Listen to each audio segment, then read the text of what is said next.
Assalamu alaikum everyone. Welcome back to our channel. Today we are diving deep into the profound meaning behind the 62 and 63 verse of Surah Al-Baqarah.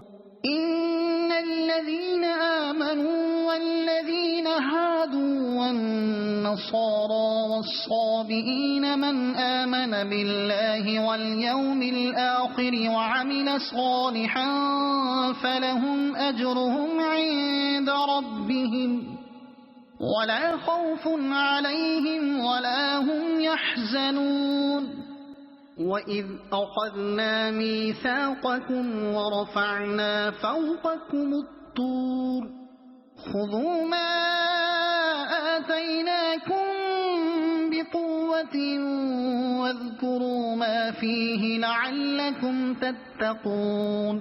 Translation: Certainly among the Jews, Christians and idolaters, whoever believe in Allah sincerely and on the last day and does righteous deeds, they will have their reward with their Lord, and there will be no fear upon them, nor shall they grieve. And remember when we took a covenant from you and raised the mount above you, saying, hold firmly to what we have given you, and remember what is in it, that you may be mindful.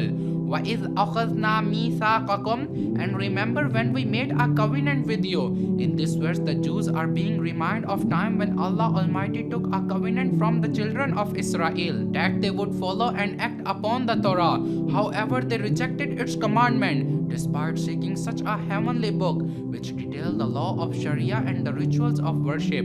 Prophet Moses alayhi salatu wasalam repeatedly urged them to accept and act upon it, and when the book was bestowed upon them, they refused to accept it and fulfill the covenant. When the children of Israel broke the covenant with Allah Almighty, Angel Jibreel alayhi salatu wasalam lifted Mount Sinai over their heads at the commandment of Allah Almighty, suspending it in the air above them. Prophet Moses alayhi salatu wasalam then told them, accept the covenant or else the mountain will be dropped upon you and you will be crushed. This incident illustrated the compulsion to fulfill the covenant, but in reality the suspension of the mountain above their head is a powerful demonstration of Allah's power, which reassures hearts that indeed Prophet Moses alayhi salatu wasalam is the messenger of Allah and obedience for him is required by Allah Almighty. This reassurance is the main reason for their acceptance and fulfillment of the covenant. Remember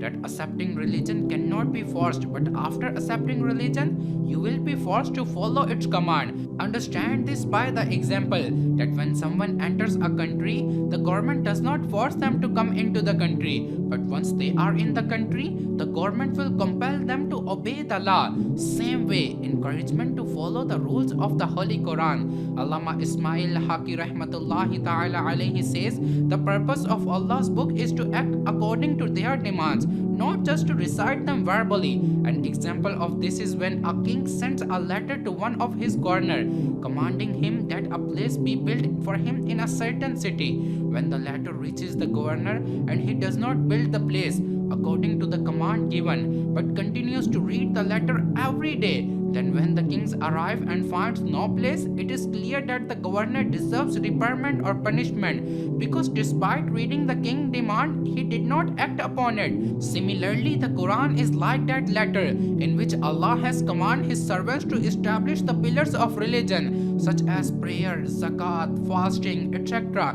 And people, if only continue to recite the Quran without acting upon Allah's command, then their recitation of the Quran will not be truly beneficial. The same point has been emphasized by Imam Ghazali rahmatullahi ta'ala alayhi at numerous places.